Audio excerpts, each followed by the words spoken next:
ഇന്ന് പുറത്തു വന്ന 4 IPL ന്യൂസാണ് നമ്മൾ ഇന്നത്തെ വീഡിയോയിൽ നോക്കുന്നത്. അപ്പോൾ അടുത്ത IPL നിങ്ങൾ സപ്പോർട്ട് ചെയ്യുന്ന ടീം ഏതാണെങ്കിൽ താഴെ ഒന്ന് കമന്റ് ചെയ്യുക. ആദ്യത്തെ അപ്ഡേറ്റ് RCB ടീമിനെ സംബന്ധിക്കുന്നതാണ്. ഡുപ്ലസി RCB ടീമിൽ നിന്ന് പടിയിറങ്ങി. ഇനി RCBക്ക് ഒരു പുതിയ ക്യാപ്റ്റനെ ആവശ്യമാണ്. നിലവിൽ RCB ക്യാപ്റ്റനെ പ്രഖ്യാപിച്ചിട്ടില്ല.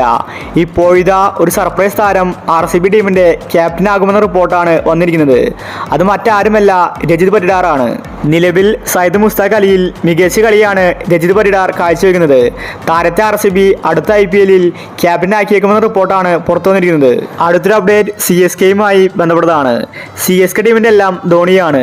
ധോണി IPL കളിച്ചില്ലെങ്കിൽ അത് ചെന്നൈക്ക് തിരിച്ചടി തന്നെയാണ്. ധോണി കീപ്പറായിട്ട് ടീമിലുണ്ടെങ്കിൽ അത് CSK ടീമിന് ബലമാണ്. ഇപ്പോഴത്തെ ധോണി അടുത്ത IPL കളിച്ചേക്കില്ലെന്ന റിപ്പോർട്ടാണ് പുറത്തു വരുന്നത്.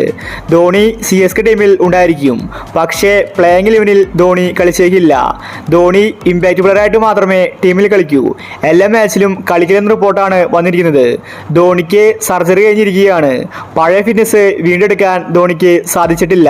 പേരിന് മാത്രമായിരിക്കും ധോണി അടുത്ത IPL CSK ടീമിൽ ഉണ്ടായിരിക്കുന്നത്. അടുത്തൊരു അപ്ഡേറ്റ് മുംബൈ ഇന്ത്യൻസുമായി ബന്ധപ്പെട്ടതാണ്. കഴിഞ്ഞ വർഷമാണ് മുംബൈ ടീം മൊത്തത്തിൽ മാറിയത്. പാണ്ഡ്യ ക്യാപ്റ്റനായപ്പോൾ മുംബൈ ടീം തകർന്നു. ആ പഴയ പ്രതാപം മുംബൈക്ക് ഇപ്പോഴില്ല. എന്നാൽ ഇപ്പോൾ മുംബൈ ടീമിന്റെ ആ പഴയ പ്രതാപം വീണ്ടെടുക്കാൻ മുംബൈ മാനേജ്മെന്റ് വലിയ കാര്യങ്ങളാണ് ചെയ്തിരിക്കുന്നത്. ഹാർദിക് പാണ്ഡ്യയെ മുംബൈ ടീം ഒഴിവാക്കുകയാണ്. ഈ വർഷത്തെ IPL ആയിരിക്കും പാണ്ഡ്യയുടെ അവസാനത്തെ IPL. ഇനി പാണ്ഡ്യയെ മുംബൈ ടീമിൽ എടുത്തേക്കില്ല. ഇത്തവണ പാണ്ഡ്യയ്ക്ക് മുംബൈ ടീമിനെ മുന്നോട്ട് കൊണ്ടുപോകാൻ സാധിച്ചാൽ ഇനി അങ്ങോട്ട് സ്ഥിരമായിട്ട് പാണ്ഡ്യ മുംബൈ ടീമിൽ കാണും. ഇല്ലെങ്കിൽ ഇത്തവണത്തോടെ പാണ്ഡ്യയെ ഒഴിവാക്കുമെന്ന റിപ്പോർട്ടാണ് വന്നിരിക്കുന്നത്. അടുത്തൊരു അപ്ഡേറ്റ് സഞ്ജു സാംസണുമായി ബന്ധപ്പെട്ടതാണ്. രാജസ്ഥാന്റെ എല്ലാം അത് സഞ്ജു തന്നെയാണ്. ഒരുപാട് വർഷമായി സഞ്ജു രാജസ്ഥാൻ ടീമിൽ കളിക്കുന്നു. ഇപ്പോൾ അവസാനത്തെ കുറച്ച് വർഷങ്ങളായിട്ട് സഞ്ജുവാണ് രാജസ്ഥാന്റെ ക്യാപ്റ്റൻ. സ്മിത്തിന് ശേഷം രാജസ്ഥാൻ സഞ്ജുവിനെയാണ് ക്യാപ്റ്റനാക്കിയത്. എന്നാൽ ഇപ്പോൾ ഇത്രയും വർഷങ്ങൾ കഴിഞ്ഞിട്ടും സഞ്ജുവിനെ കൊണ്ട് ഒരു കപ്പ് നേടാൻ സാധിക്കുന്നില്ല.